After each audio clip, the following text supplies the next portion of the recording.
What if the easy path is not a failure of character, but a feature of human design? Why do humans so often choose comfort over effort, convenience over depth, speed over patience, and pleasure now over meaning later? At first glance, the answer seems simple. People choose what feels good. People avoid what feels hard. But that explanation is too shallow. Because the easy path is not just tempting, it is deeply compatible with the way the human organism was shaped. For most of history, life was expensive. Energy was limited, food had to be found, shelter had to be built. Injury could be fatal. Weather could destroy entire groups. A bad decision was not just inconvenient, it could end everything. In that kind of world, efficiency was not laziness, it was intelligence. The brain did not evolve to make humans endlessly ambitious, disciplined, or philosophically consistent. It evolved to keep them alive.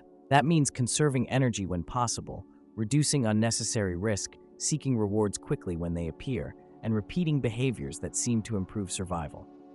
Seen through that lens, the easy path is not strange at all, it is ancient.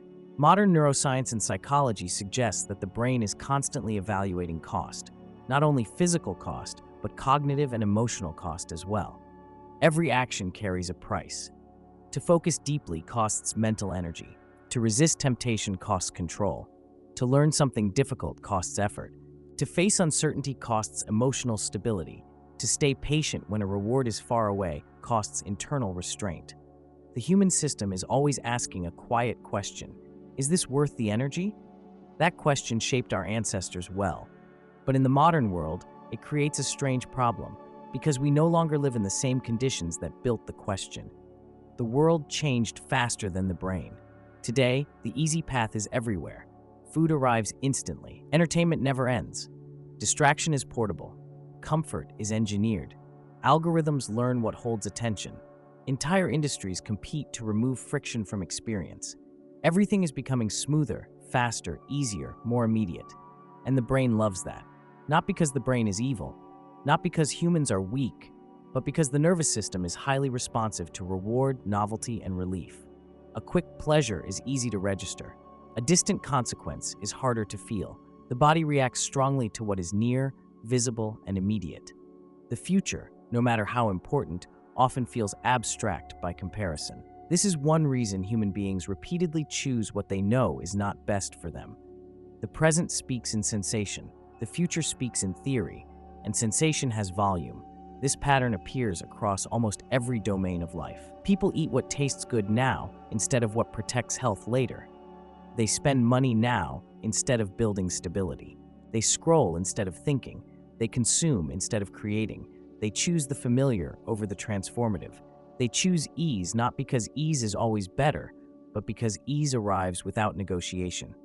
The hard path asks for something first: attention, sacrifice, patience, tolerance, uncertainty. The easy path often asks for nothing at all.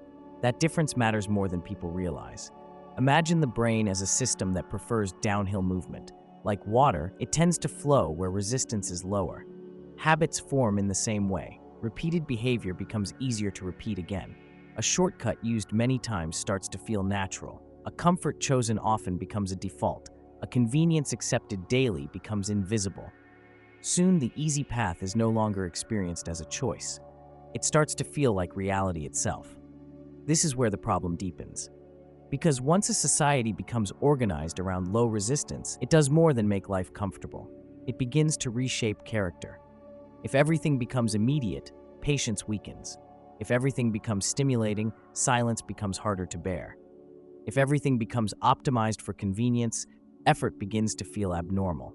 If everything becomes customized for preference, discomfort begins to feel like injustice.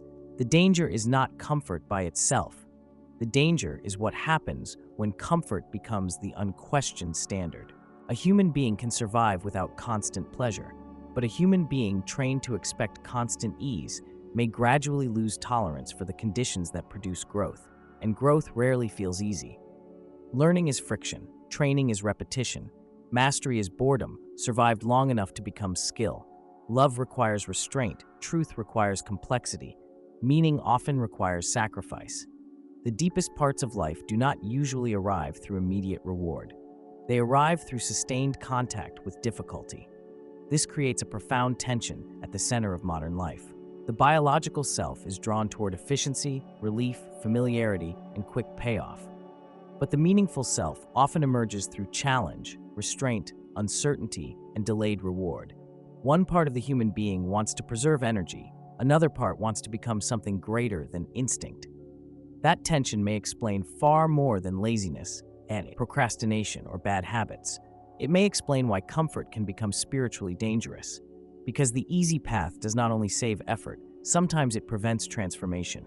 A person can choose what is easy for so long that they begin to live in a permanent shallow layer of themselves. Not in pain, not in crisis, just underdeveloped, capable of more but rarely tested, full of potential but shaped by convenience, surrounded by stimulation but starved of depth. This is one of the strangest features of the modern world.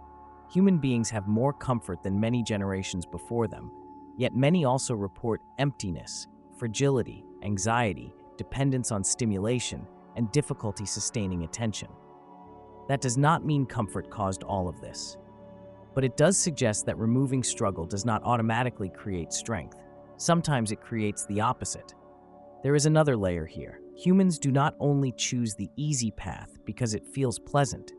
They also choose it because it reduces uncertainty. The easy path is usually known. The hard path often leads into the unknown, and the unknown has weight. To speak honestly is harder than staying agreeable. To leave a dead routine is harder than repeating it. To build something meaningful is harder than consuming what others already built. To think for yourself is harder than inheriting conclusions. To train the body is harder than indulging it. To sit in silence is harder than reaching for noise. The easy path offers immediate orientation. The difficult path often begins in ambiguity. This may be why so many people remain inside systems they secretly dislike.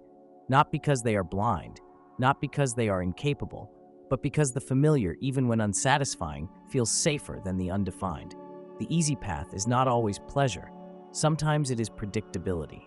And predictability can be seductive. But there is something else in human nature that pushes in the opposite direction. Humans are not only creatures of comfort, they are also creatures of meaning. They can endure astonishing hardship when suffering is connected to purpose.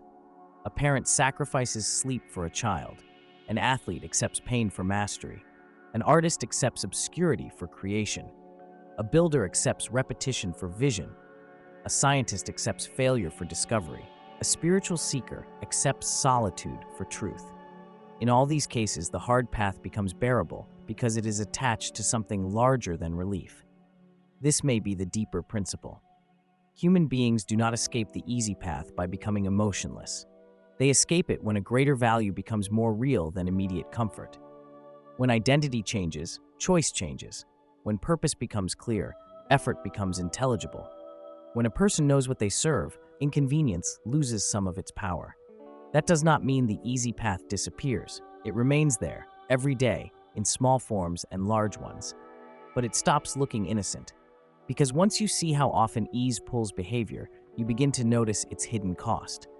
The cost is not only wasted time, it is reduced capacity, reduced resilience, reduced attention, reduced patience, reduced depth, reduced contact with the parts of life that can only be reached by going beyond impulse. If this is true, then several implications follow. It means human weakness is often not random. It is highly predictable in environments built around instant reward. It means convenience should not always be treated as progress. Some forms of convenience liberate, others quietly erode discipline, tolerance, and agency. It means the question is not simply whether something is easy or hard. The deeper question is what repeated ease is turning us into. It means discomfort is not always a sign that something is wrong. Sometimes discomfort is the entrance fee to development. And it means that one of the most practical acts in modern life may be the deliberate choice of useful difficulty. To walk instead of always ride. To read instead of always scroll. To build instead of only consume. To stay present instead of anesthetized. To train instead of merely wish. To think beyond the first impulse. To choose the meaningful path before the easy one closes around you again. Because the future of a life is often shaped by tiny repeated preferences. A softer bed, a shorter route, a faster pleasure, a postponed challenge. a comfort defended 100 times until it becomes identity. An identity once formed feels natural even when it was built unconsciously. So why do humans choose the easy path? Because the body remembers a world where saving energy increased the odds of survival. Because the brain is drawn to what is immediate, familiar, and low in resistance. Because comfort feels safe. Because reward feels real. Because the future is quiet and the present is loud. But perhaps the more important question is this: what kind of human being is created by always obeying that impulse? Maybe the easy path is natural. Maybe that is exactly why it must be examined. Because what is natural is not always what is highest. And maybe the real human story begins at the moment a person sees the easier option, understands why it is attractive, and still chooses the path that builds strength, depth, and meaning instead. Lucid order. Question everything.